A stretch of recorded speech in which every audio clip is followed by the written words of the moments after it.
오늘 저는 우리 성도님들과 함께 하나님의 사랑이라는 주제로 말씀을 나누려고 하는데요. 아마도 대부분 알고 계신 내용일 수도 있겠습니다. 근데 그렇지만 그럼에도 불구하고 하나님의 사랑이라는 것, 그리고 저희가 받은 구원의 은혜라는 것의 깊이는 무한하기 때문에 저희가 그 무한함을 조금 더 경험하는 시간이 되기를 소망하면서 이 설교를 들어주시면 감사하겠습니다. 오늘날 기독교인으로서 저희는 하나님의 사랑에 대해서 굉장히 익숙한 자들입니다. 그래서 하나님 날 너무나 사랑하셔라고 하면서 우리는 찬양을 많이 하죠. 방금 한 찬양도 하나님의 사랑을 찬양하는 찬양이었습니다. 그리고 우리가 어떤 어려운 순간을 닥쳤을 때 하나님의 사랑의 위로를 받고 내가 다시금 이 사랑을 힘입어서 이 세상 어려운 세상 한번 살아가겠노라고 결단을 하기도 합니다. 근데 이렇게 하나님은 사랑이시고 저희가 그 사랑을 묵상하면서 그리고 힘을 얻으면서 살아가는 것 자체가 참 귀한 일인데 그 하나님의 사랑이란 과연 정말 무엇입니까? 여러분은 하나님의 사랑에 대해서 묵상하실 때 어떤 것을 느끼고 계시며 어떤 부분에 있어서 하나님의 사랑을 가장 크게 누리고 계십니까? 누군가는 자신의 삶에 어려움이 닥쳤을 때 하나님께서 그걸 해결해 주시면 하나님이 날 정말 사랑하시는구나 라고 느낄 겁니다. 그리고 누군가는 어느 집단에서 그 누구도 날 사랑해 주지 않고 다 나를 미워하는데 하나님은 너의 있는 모습 그대로를 사랑하셔 라는 말을 들으면 거기서 하나님의 사랑을 느끼기도 하겠죠. 또 누군가는 그저 아무 일 없이 하루하루 평안하게 살아가는 것 자체를 묵상하면서 이게 다 하나님의 사랑 때문에 가능한 일이다라고 생각을 할 겁니다. 이처럼 사람마다 느끼고 묵상하는 하나님의 사랑이라는 게 다를 수 있다는 거죠. 이렇게 다양한 환경 속에서 하나님의 사랑을 느끼는 것은 좋은 일입니다.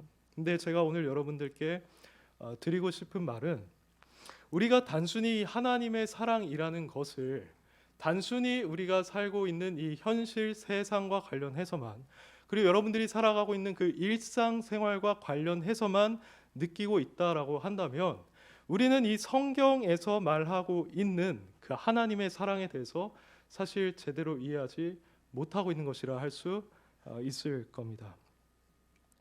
다른 종교에 속한 자들도 있죠. 그들도 자신의 삶에서 어려운 일을 만났다가 특별하게 어떤 문제가 해결된 역사를 경험하면 야, 내가 섬기는 신이 정말 날 사랑하는구나 라고 느낄 겁니다. 그리고 꼭 신을 섬기는 자가 아니라 할지라도 일반적으로 사람들과 관계를 맺으며 살아가고 있는 사람들도 신적인 존재가 아니라 어떤 다른 인간적인 존재에 의해서 여러 도움과 은혜를 받았을 때 이 사람 날 사랑하고 있구나 라고 당연히 느끼겠죠. 근데 이런 자들이 느끼는 사랑과 저희가 하나님에 대해서 느끼고 있는 차이는 과연 무엇입니까? 만약에 우리가 아까 제가 말씀드린 것처럼 그저 이 세상에 국한된 사랑, 우리의 일상생활과 관련해서 느끼는 사랑만 하나님의 사랑이라고 생각을 한다면 그 위대하다고 일컬어지는 하나님의 사랑은 사실 그들이 말하는 사랑과 크게 다를 바가 없게 될 것입니다. 성경은 단순히 그 정도 차원에서만 하나님의 사랑을 말하고 있지 않죠. 그보다 훨씬 더 깊은 심오한 사랑에 대해서 우리에게 얘기해 주고 있습니다. 그 사랑의 본질을 우리는 깨달아야 하는 것이죠. 그럼 제가 지금까지 계속해서 말씀드리고 있는 그 하나님의 사랑이란 도대체 무엇입니까? 바로 여러분들께서 익히 알고 계시다시피 하나님께서 우리 같은 죄인들을 구원하기 위해서 예수 그리스도를 이 땅 가운데 보내주셨다라는 겁니다. 여러분은 사랑을 묵상하실 때 즉각적으로 이 은혜가 떠오르십니까? 하나님의 사랑 하면 바로 예수 그리스도가 떠올라서 여러분이 구원받은 은혜가 떠올라서 그 은혜 깊이 감사하고 감격하며 누리고 계십니까? 만약 그런 경험을 우리가 하지 못하고 있다고 한다면 우리는 마땅히 느껴야 하는 감사와 감격이 결여되어 있을 겁니다. 근데 본질적으로 그리스도인의 삶이라는 것 그리고 그리스도인의 헌신이라는 것은 바로 이 사랑에서 느끼는 감사와 감격으로부터 나오는 것이기 때문에 우리가 사랑의 본질을 놓치고 있다라고 한다면 당연히 그리스도인으로서의 삶이 빈약하고 무능해질 것입니다. 그리고 다른 세상 사람들과 크게 차이가 나지 않는 삶을 살아갈 수밖에 없을 것이고요. 그러한 자신의 상태에 대해서 어떠한 문제 의식을 느끼지 못할 가능성도 많습니다. 그러므로 우리는 반드시 하나님의 사랑의 의미를 분명히 제대로 깨달아야만 하겠습니다. 왜 우리에게 이 사랑이 필요했는지, 그리고 하나님께서는 그 사랑을 어떤 식으로 표현하셨는지를 알아야만 하겠습니다. 그래서 우리의 삶이 그리스도인의 삶에 합당하게 변해야만 하겠죠. 저는 오늘 그것을 여러분들과 함께 깊이 살펴보고자 합니다. 앞서 말씀드렸다시피 하나님 사랑의 본질은 하나님께서 저와 여러분 같은 죄인을 사랑하셔서 예수 그리스도를 이 땅에 보내주셨다는 건데, 첫 번째로 한번 그러면 이 하나님이라는 분에 대해서 생각을 해보죠. 오늘날 불신자들은 하나님의 존재를 믿지 않습니다. 근데 저희는 하나님의 말씀을 근거로 해서, 그리고 우리에게 주어진 이 모든 자연 만물을 근거로 해서 하나님께서 살아계시다는 것을 믿고 있죠. 분명하게 믿고 있습니다. 분명히 자연은 하나님의 존재를 증거하고 있습니다. 넓은 우주, 이 땅에 있는 여러 가지 질서와 조화, 자연에 있는 모든 기능들과 목적들을 봤을 때 그러합니다. 소위 창조과학회라는 자들이 그런 근거들 되기도 하죠. 우주에 어떤 특별한 상수가 있는데 이 상수가 조금이라도 크거나 작았다라고 한다면 우주는 존재할 수 없을 것이다라고 말하기도 합니다. 그리고 지금 태양과 달의 거리가 가장 최적의 거리이기 때문에 이 지구가 이렇게 자연 생태계를 유지할 수 있다라고 말하기도 하죠. 그리고 저희 모두가 가지고 있는 유전자 안에는 저희가 상상도 하지 못할 정보가 들어있다라고 합니다. 그러니까 이런 것들을 봤을 때 당연히 저희는 하나님의 존재를 믿고 인정할 수밖에 없다는 건데요. 그래서 이사야 40장 26절에서 이렇게 말했죠. 너희는 눈을 높이 들어 누가 이 모든 것을 창조하였나 보라. 주께서는 수요대로 만상을 이끌어내시고 그들의 모든 이름을 부르시나니 그의 권세가 크고 그의 능력이 강함으로 하나도 빠짐이 없느니라고 합니다.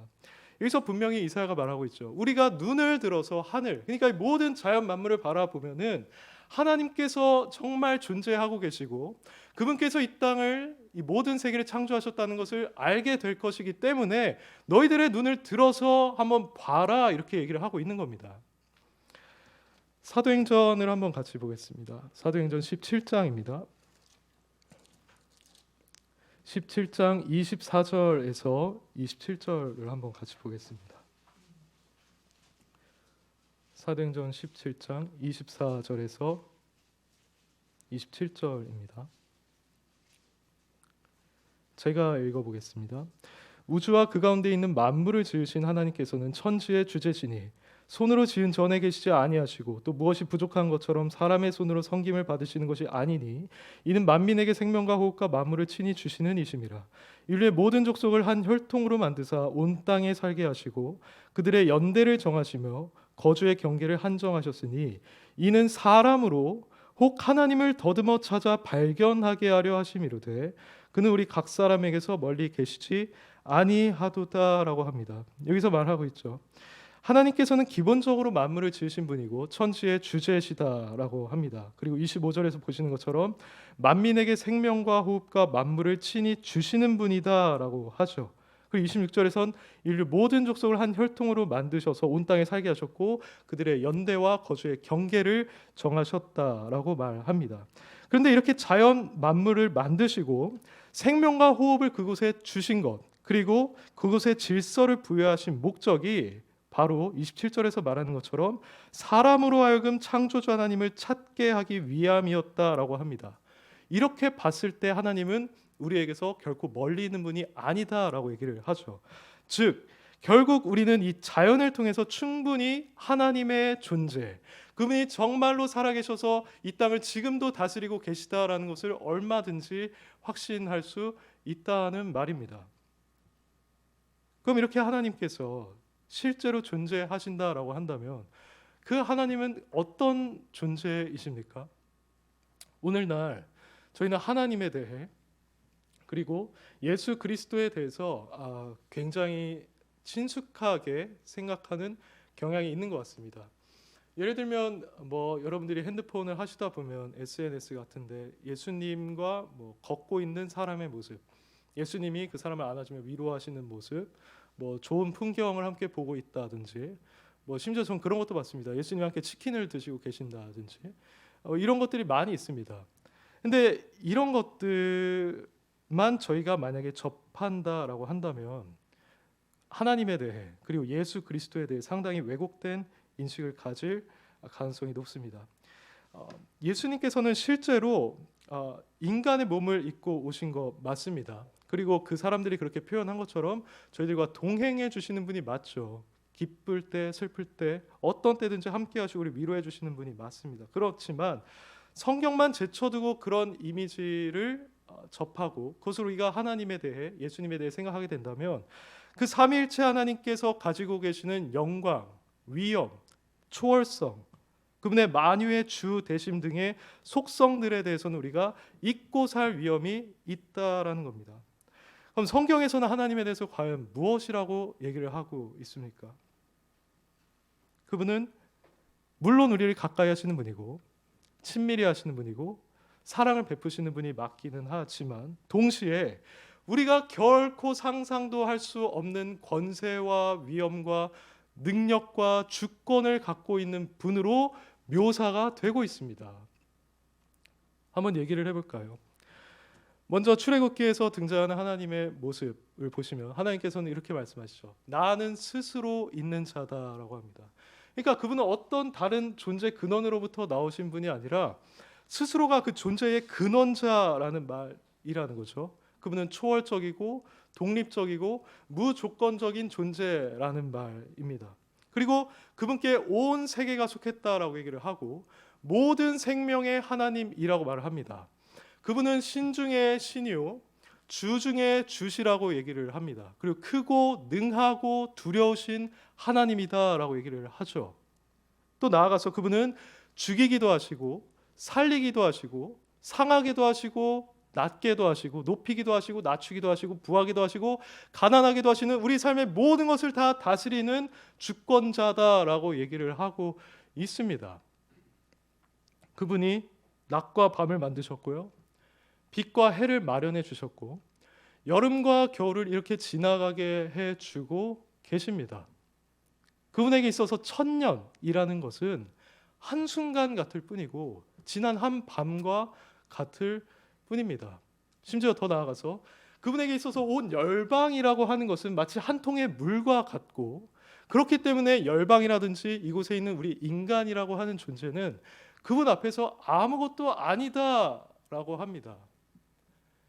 이게 바로 성경에서 말하는 하나님의 모습이라는 것이죠. 그래서 욥기에 등장하는 그 친구 있지 않습니까? 소발이 욥을 정죄하는 맥락에서 하는 말이긴 한데 이것은 어느 정도 우리에게 참 통찰력을 준다 할 것입니다. 이렇게 말합니다. 내가 하나님의 오묘함을 어찌 측량하며 전능자를 어찌 능히 완전히 알겠느냐?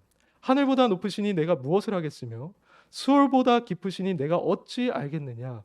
그의 크심은 땅보다 길고 바다보다 넓으니라고 합니다. 그러니까 감히 우리가 알려고 할 수조차도 없는 분이 하나님이시라는 거죠. 그분 앞에 우리가 섰을 때 그저 우리는 입을 막고 찬양을 해야만 하는 존재가 바로 하나님이라는 겁니다. 그래서 느헤미야에서는 레위인들이 이렇게 찬양하죠. 영원부터 영원까지 계신 너희 하나님 여호와를 송축할지어다. 주여 주의 영화로운 이름을 송축하올 것은 주의 이름이 존귀하여 모든 송축이나 찬양에서 뛰어남이니이다. 오직 주는 여호와시라. 하늘과 하늘들의 하늘과 일월 성신과 땅과 땅 위의 만물과 바다와 그 가운데 모든 것을 지으시고 다 보존하시오니 모든 천군이 주께 경배하나이다라고 말합니다. 사랑하는 우리 성도님들, 이분이 바로 저희가 믿고 섬기고 계시는 여호와 하나님이십니다. 이런 말씀을 보면은 저희가 하나님의 그 무한한 권세와 존귀하심을 깨닫게 되고 우리가 감히 범접할 수 없는 분이라는 것을 깨닫게 되죠. 그래서 어떤 의미에서 제가 지금 그 하나님에 대해서 이 자리에서 말하고 있다라는 사실 자체가, 그리고 여러분은 그 하나님의 뜻을 지금 듣고 있다라는 사실 자체가 굉장히 두려운 일이라는 겁니다. 그런데 제가 서두에서 하나님의 사랑에 대해서 말하다가 이렇게 하나님의 존재와 속성에 대해서 말씀드리는 이유가 무엇입니까? 이게 바로 우리가 하나님의 사랑을 깊이 깨달을 수 있는 두 번째 지점인데요. 그것은 우리가 하나님 앞에서 죄인이라고 했을 때 그 죄의 심각성이 과연 어떠한 것인가를 알기 위함입니다. 일반적으로 죄질이라고 하는 것은 내가 죄를 지었을 때 그 대상이 어떤 존재인가 하는 점에 따라서 달라지죠. 그 사람의 위치, 권위, 능력에 따라 다릅니다. 근데 우리가 죄를 지은 대상이 바로 이 존귀하시고 무한하신 하나님이라는 겁니다. 모든 존재의 근원이시오, 신중의 신이시오, 모든 열방을 그저 한 통의 물처럼 여기시고 천년을 지나간 하루처럼 여기시는 그 분에 대하여 우리가 죄를 지었다는 것이죠. 그래서 우리는 이러한 분에 대하여서 그의 뜻을 어긴 게 되고 그분에 대하여 반항한 것이 되고 불순종한 것이 되며 그분에게 적대감을 가진 것이고 바로 그분과 원수의 관계를 맺게 된 겁니다. 그러니 우리의 죄질은 얼마나 무거운 것입니까? 지옥이 존재하는 이유는 하나님께서 자비롭지 않으시기 때문이 아닙니다. 그분이 사랑이 아니시기 때문이 아닙니다.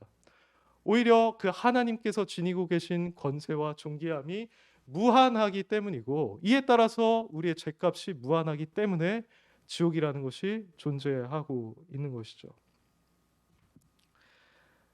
그런데 슬프게도 아담의 후손들은 모두 다 이러한 상태입니다. 의인은 없으니 하나도 없고 모든 사람이 죄를 범하여서 하나님의 영광에 이르지 못하게 되었습니다.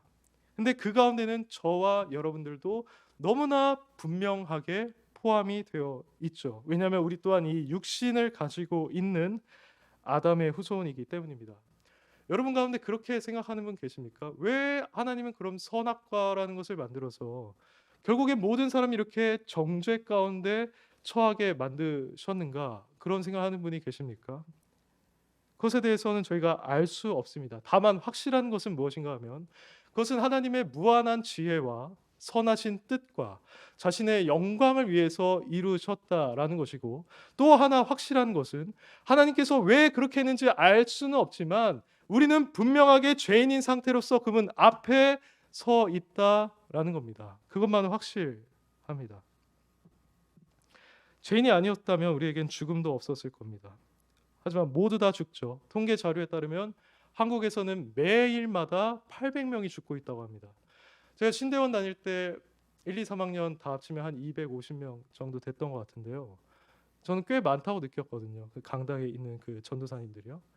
근데 하루에 800명이 죽는다라고 한다면 거기에 있는 인원들이 죽는다는 것이죠. 우리 조상들도 모두 다 죽었습니다. 부자든 가난한 자든 남자든 여자든 어린이든 노인이든 명예롭게 살고 성공적인 삶을 살았든 아니면 그렇지 못했든 어쨌든 다 죽어서 하나님께서 아담에게 말씀하신 것처럼 그들은 결국에 다 흙으로 돌아가고 말았습니다. 저희도 머지않아서 이와 동일한 상태에 처하게 되겠죠. 그래서 누군가 그렇게 말했습니다. 아기가 태어난다는 것은 그가 이제 살아가기 시작하는 것이 아니라 그는 죽어가기 시작하는 것이다 라고 말하기도 했습니다. 이처럼 인간이 죽는다라는 것은 인간이 하나님 앞에서 철저히 타락한 죄인이라는 것을 분명하게 입증해 보여주고 있는 것이죠. 그런데 이처럼 인간이 지니고 있는 죄가 아까 제가 말씀드린 것처럼 그 무한하시고 광대하신 하나님에 대하여 지은 죄이기 때문에 그리고 그로부터 말미암을 형벌은 또한 무한하기 때문에 인간의 상태는 근본적으로 너무나 비참하다라고 우리가 말할 수가 있을 것입니다. 오늘날 많은 사람들은 이 세상에서 조금이라도 행복한 삶을 살고자 남들보다 나은 삶을 살고자 열심히 노력하고 있습니다. 그리고 실제로 성공해서 그런 성공적인 삶을 누리고 있는 자들도 있죠. 그런데 만약 이 성경 말씀이 사실이라고 한다면 그 하나님이 정말 살아계시고 우리가 그분에 대하여 죄를 지어서 무한한 죄값을 지니고 있으며 이러다간 결국에 지옥에 갈 수밖에 없는 상황이라고 한다면 그들이 지금 그렇게 열심히 노력하고 추구하고 있는 이 세상에서의 행복한 삶이라는 것이 과연 어떤 의미가 있는 것입니까? 저는 지금 그분들의 노력에 대해서나 아니면 그분들의 한 어떤 인생에 대해서 폄하하려는 것이 아닙니다. 그보다는 정말 성경이 그것을 우리에게 진리로 가르쳐주고 있다라고 한다면 그들의 삶은 비참하다는 것이, 영원히 그들은 고통받게 될 수밖에 없다는 것이 명명백백하지 않느냐라는 말입니다. 그래서 인간에게 정말로 필요한 것은 이 세상에서 어떤 성공을 하는 것이 아닙니다. 돈을 많이 버는 것도 아니고요. 행복한 가정을 꾸리는 것도 결코 아닙니다. 인간에게 있어서 필요한 것은 오직 이 죄로부터, 그리고 그 결과인 지옥으로부터 구원을 받는 것이죠. 관련해서 성경을 한번 생각해 보겠습니다. 하나님께서는 어떤 것을 말씀하시고 그것을 그대로 이루시는 장면을 성경에서 많이 보여주셨습니다. 예를 들면 아브라함이 자식이 없는 상태였습니다. 100세까지 없었는데 내가 너의 자손을 허락할 것이고 그 자손은 무별처럼 많게 될 것이다 라고 하나님께서 말씀을 하셨습니다. 그러자 나중에 실제로 그것이 이루어졌죠. 그리고 이스라엘 백성들에 대하여서는 예언하시기를 그들이 애굽 땅에 가서 400년 이상 동안 종살이를 하다가 나중에 나오게 될 것이다라고 하셨습니다. 그래서 실제로 나중에 모세와 아론을 보내셔서 딱 400 아마 30년으로 기억합니다. 그때 결국 나오게 됐죠. 또 여호수아서를 저희가 최근까지 읽었는데요. 여호수아서에도 그런 것이 나옵니다. 그들이 가나안 땅을 정복했다라고 하는 것은 무슨 의미를 갖고 있냐면 하나님께서 아브라함에게 그리고 이삭에게 야곱에게 그 외 여러 영적 지도자들에게 말씀하셨던 내용들이 확실히 성취되는 일이었습니다. 그래서 여호수아가 이렇게 말하죠. 보라, 나는 오늘 온 세상이 가는 길로 가려니와 너희 하나님 여호와께서 너희에 대해 말씀하신 모든 선한 말씀이 하나도 틀리지 아니하고 다 너희에게 응하여 그 중에 하나도 어김이 없음을 너희 모든 사람은 마음과 뜻으로 아는 바라라고 합니다. 근데 저희가 주목할 것은 이 다음 절인 15절입니다. 너희 하나님 여호와께서 너희에게 말씀하신 모든 선한 말씀이 너희에게 임한 것 같이 여호와께서 모든 불길한 말씀도 너희에게 임하게 하사 너희 하나님 여호와께서 너희에게 주신 이 아름다운 땅에서 너희를 멸절하기까지 하실 것이라고 합니다. 그러니까 이 말씀을 통해서 저희가 알 수 있는 것은 무엇이냐면요. 하나님께서 말씀하신 것, 특별히 그분께서 약속하신 복들, 선한 것들도 그대로 이루어졌고 앞으로도 이루어지게 될 것이지만 그분께서 말씀하신 저주, 경고의 말씀들, 불길한 말씀들 또한 분명하게 이루어질 것이라는 사실입니다. 실제로 그랬죠. 엘리 제사장에 대하여 하나님께서는 저주를 내리셨습니다. 그래서 그의 아들 홈니와 비느하스가 같은 날에 죽었고 그 소식을 들은 엘리는 의자에서 넘어져 목이 부러져 죽었죠. 그리고 그의 며느리였던 자도 아이를 낳다가 죽고 말았습니다. 그리고 여로보암이 금송아지를 숭배해서 이스라엘이 잘못된 길로 들어갔을 때 하나님께서는 너희가 이제는 요단강 저편으로 쫓겨나게 될 것이다 라고 말씀을 하셨는데 약 200년 뒤에 아수르에 의해서 그것이 실제로 실현되었습니다. 그리고 열왕기상에서 가장 악한 왕 중 한 명으로 꼽히는 아합 왕이 나봇의 포도원을 빼앗았을 때도 개가 너의 피를 핥게 될 것이다 라고 저주를 하셨는데 실제로 나중에 아합 왕은 길라 라못을 뺏기 위한 전쟁에 나갔다가 누군가 무심코 쏜 활에 맞아서 죽었고 그가 탔던 병거를 닦는 과정에서 피가 흘러내렸는데 개들이 그것을 핥음으로써 하나님의 말씀이 완벽하게 성취가 되었습니다. 이렇게 하나님의 말씀이 성취된다라는 것은 오늘날에도 동일합니다. 전 이걸 여러분들에게 말씀드리고 싶습니다.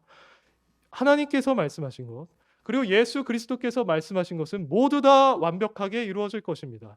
우리가 예수님을 믿어서 의롭다함을 받고 천국에 가게 될 것이 확실하게 일어날 일인 것만큼 그분을 믿지 않고 여전히 자신을 위해서 살면서 하나님의 그 복음을 받아들이지 않는 자는 지옥에 가서 영원히 죽게 된다는 것 또한 완벽하게 이루어지게 될 겁니다. 이게 너무 슬픈 일이지 않습니까?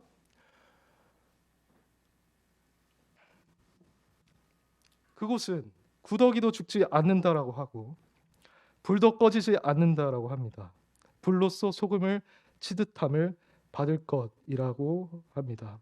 구약에서 있었던 모든 말씀이 다 그대로 이루어진 것처럼 이 말씀 또한 죄인들에게 그대로 이루어지게 될 겁니다. 이처럼 심판이 분명하게 이루어질 것이기 때문에 죄인들에게 필요한 것은 돈이 아니라, 건강이 아니라, 행복이 아니라 오직 구원이라는 것이죠. 그렇다면 우리는 어떻게 구원을 받을 수가 있습니까? 바로 이러한 맥락에서 하나님의 사랑이 등장을 하게 되는 것입니다. 오늘 본문을 한번 다시 읽겠습니다. 로마서 5장 6절에서 8절입니다. 제가 지금까지 드린 말씀을 염두에 두고 읽으신다면 조금 더 이 말이 와닿으실 거라고 믿습니다. 한번 읽겠습니다. 시작. 우리가 아직 연약할 때에 기약대로 그리스도께서 경건하지 않은 자를 위하여 죽으셨도다. 의인을 위하여 죽는 자가 쉽지 않고 선인을 위하여 용감히 죽는 자가 혹 있거니와 우리가 아직 죄인 되었을 때에 그리스도께서 우리를 위하여 죽으심으로 하나님께서 우리에 대한 자기의 사랑을 확증하셨느니라고 합니다. 6절을 보시면 우리가 연약할 때라고 하죠. 이 단어는 힘이 없는, 약한을 의미하는 단어입니다. 그래서 요한복음 5장에 베데스다 못에 등장하는 병자를 설명할 때 이 단어가 쓰였죠. 그래서 이러한 점을 고려한다면 이 말은 전적으로 스스로 힘으로는 구원할 능력이 없는 타락한 죄인일 때에라는 의미입니다. 그리고 하반절 보시면 경건하지 않은 자라는 말이 나오죠. 이것도 연약한 자와 어떻게 보면 같은 의미인데 정확한 의미는 하나님 없이 불경건하게 사는 자를 말합니다. 이 단어는 다른 곳에서 소돔과 고모라 심판을 받았던 자와 같은 맥락에 있는 인물을 지칭하는 단어이고요. 멸망과 심판이 분명하게 예비된 자를 지칭하고 있는 말입니다. 그렇다면 결국 이 연약한 자, 경건하지 아니한 자는 제가 지금까지 말씀드린 것처럼 그 하나님에 대하여 죄를 지어서 지옥에 갈 수밖에 없는 비참한 죄인을 말하고 있다는 것이죠. 근데 오늘 본문이 말하는 것의 핵심은 무엇이냐면 예수 그리스도께서 바로 이러한 죄인을 위해서 죽으셨다는 겁니다. 6절을 보시면 의인, 선인에 대해서 말하고 있죠. 특별히 선인에 대해서 혹 죽는 자가 있거니와 죄인을 위해서 죽는 자는 거의 없을 것이라 우리가 예상할 수가 있는데 아무런 죄도 없으셨던 예수 그리스도께서 바로 죄인을 위해서 죽으셨다는 겁니다. 그리고 그분이 죽으신 이유는 다름 아닌 하나님의 사랑 때문이라는 것이죠. 하나님께서 세상을 이처럼 사랑하사 독생자를 주셨으니 이는 그를 믿는 자마다 멸망하지 않고 영생을 얻게 하려 하심이라고 합니다. 하나님의 사랑과 독생자를 보내주심이 연결되고 있죠. 요한일서 4장 9절에서도 이렇게 말합니다. 하나님의 사랑이 우리에게 이렇게 나타난 바 되었으니 하나님이 자기의 독생자를 세상에 보내시면 그로 말미암아 우리를 살리려 하심이라. 사랑은 여기 있으니 우리가 하나님을 사랑한 것이 아니요 하나님이 우리를 사랑하사 우리 죄를 속하기 위하여 화목제물로 그 아들을 보내셨음이라고 말합니다. 사랑하는 성도 여러분, 이것이 바로 성경에서 말하고 있는 하나님의 사랑의 본질입니다. 하나님은 자신이 얼마나 영광스러운 분이신지를 알고 계셨습니다. 모든 만물을 통해서 높임 받아야 한다는 사실도 알고 계셨죠. 그래서 자신을 향한 그 죄인들의 범죄가 얼마나 심각한 것인지 알고 있었습니다. 그리고 실제로 그분은 거룩한 속성을 갖고 계셨기 때문에 그러한 죄에 대한 진노도 일어났었죠. 하지만 하나님께서는 그와 동시에 헬라어로 말하는 아가페, 사랑 그 자체이셨기 때문에 죄인을 불쌍하게 여겨 주셨고 죄인을 사랑해 주셨습니다. 그래서 그를 어떻게든 구원하고자 하셨고 이를 위해서 자신의 아들, 사랑하는 아들 예수 그리스도를 보내주셨던 것이죠. 그래서 그에게 우리들의 모든 죄를 다 전가시켜서 직접 저주하시고 심판하시고 형벌하심으로써 우리의 모든 죄값을 해결해 주셨습니다. 어떻게 이것이 가능했을까요? 하나님께서 예수 그리스도를 사랑하지 않았기 때문입니까? 결코 그렇지 않습니다. 성경은 하나님께서, 그러니까 성부 하나님께서 예수 그리스도를 사랑하셨다는 것을 반복해서 증언하고 있죠.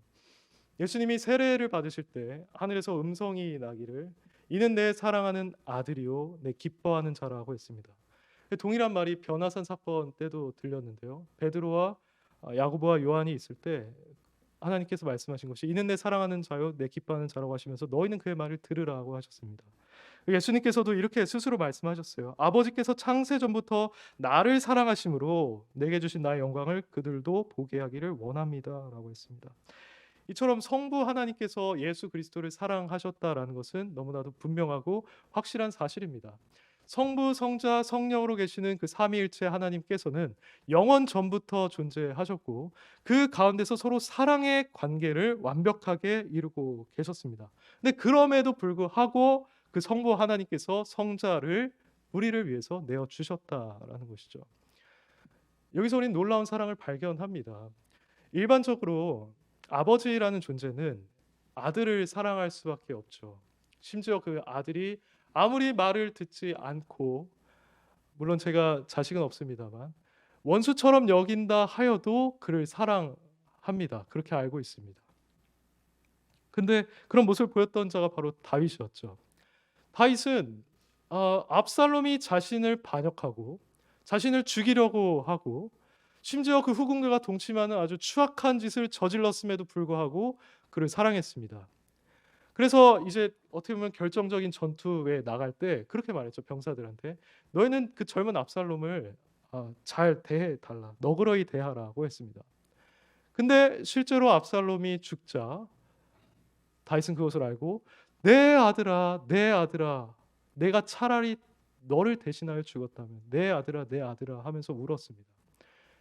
다른 병사들의 눈치도 보지 못할 정도로 그렇게 슬픔을 느꼈던 것이죠.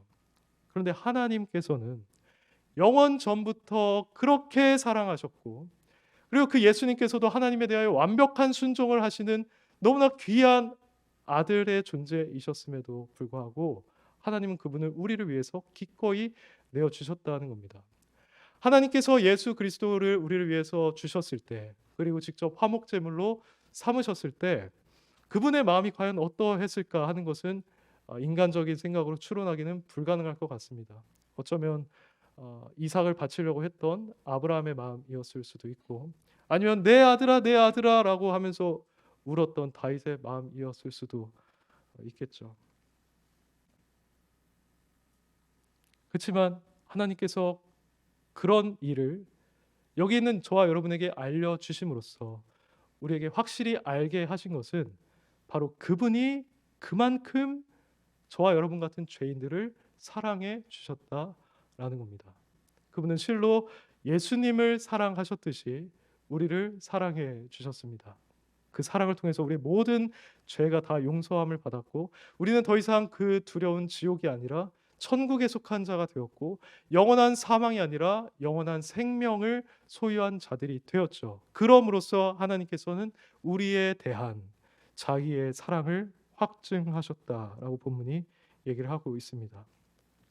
사랑하는 여러분, 이것이 바로 하나님의 사랑, 제가 여러분들에게 특별히 강조하고 싶은 사랑입니다. 하나님의 사랑이란 서론에서 제가 말씀드린 것처럼 누구나 일상생활 가운데서 느끼는 그런 사랑과는 거리가 먼 것 같습니다. 이 세상에 만족만 주는 그런 사랑과도 거리가 먼 것 같습니다. 훨씬 더 깊은 의미를 가지고 있죠. 그 유익과 만족과 기쁨은 이 세상에서 우리가 다른 이들을 통해 얻게 되는 사랑과 비교할 수가 없습니다. 생각해 보십시오. 여러분은 그 높고 높은 하나님 앞에서 죄를 지었던 분들이었습니다. 만유의 주이시고 온 열방을 한 통의 물로 여기시는, 우리를 아무것도 아닌 것으로 여기시는 그 분에 대하여 여러분들은 죄를 지었던 상황이었습니다. 그 죄는 너무나도 심각했고 여러분들에게 임할 형벌은 그것이 하나님의 말씀이라는 점에서 100% 이루어질 수밖에 없는 일이었습니다. 하지만 하나님께서는 그런 여러분들을 불쌍하게 여기셔서 아들을 보내주셔서 구원해 주신 것이죠. 그래서 우리는 이 사랑에 대하여 더 깊이 감사해야만 할 것이고 더 깊이 감격해야만 마땅할 것입니다. 우리의 마음이 뜨거워져야 합니다. 우리가 이 사랑을 깊이 깨달아야만 합니다. 그리고 대속의 은혜를 항상 하나님의 사랑을 생각할 때마다 붙잡는 자들이 되어야만 합니다. 우리는 바로 이 사랑으로 인해서 이 세상을 살아갈 수가 있는 겁니다. 이 사랑을 묵상할 때 진정한 위로라는 것을 우리가 얻게 되는 것이고 이 세상을 살아갈 수 있는 힘을 얻게 되는 것입니다. 하나 더 여러분들 기억하셔야만 하는 것은 오늘 본문에서 말하는 확증하셨느니라는 단어가 현재 시제라는 겁니다. 헬라어에서 현재 시제는 현재 진행 중이라는 의미를 가지고 있습니다. 그러니까 하나님께서 우리에 대한 자신의 사랑을 확증하셨다라는 건 단순히 과거에 한 번 확증하시고 끝난 것이 아니라 지금도 그 사랑을 보여주고 계신다, 나타내주고 계신다라는 것이죠. 그래서 여러분들이 언제든지 신앙생활을 하시다가 하나님의 사랑에 대해서 의심이 들 때는 이 십자가를 바라보십시오. 여러분이 죄로 인해서 고민하고 있을 때 하나님이 더 이상 나를 사랑하지 않는 것 같고 하나님과의 관계가 이제 멀어진 것 같을 때마다 이 십자가를 묵상하십시오. 그럼 그 2000년 전에 일어났던 그 객관적인 사건이 지금도 하나님이 여러분을 사랑하고 있다라는 것을 확신시켜 줄 것입니다. 그리고 여러분이 이 세상에서 어떤 일을 당한다 할지라도 결코 낙심하지 마시길 바랍니다.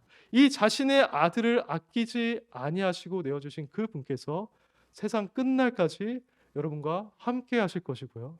그 어떤 일도 그 어떤 사건도 여러분을 주 예수 그리스도 안에 있는 그 하나님의 사랑에서부터 끊을 수가 없을 것입니다.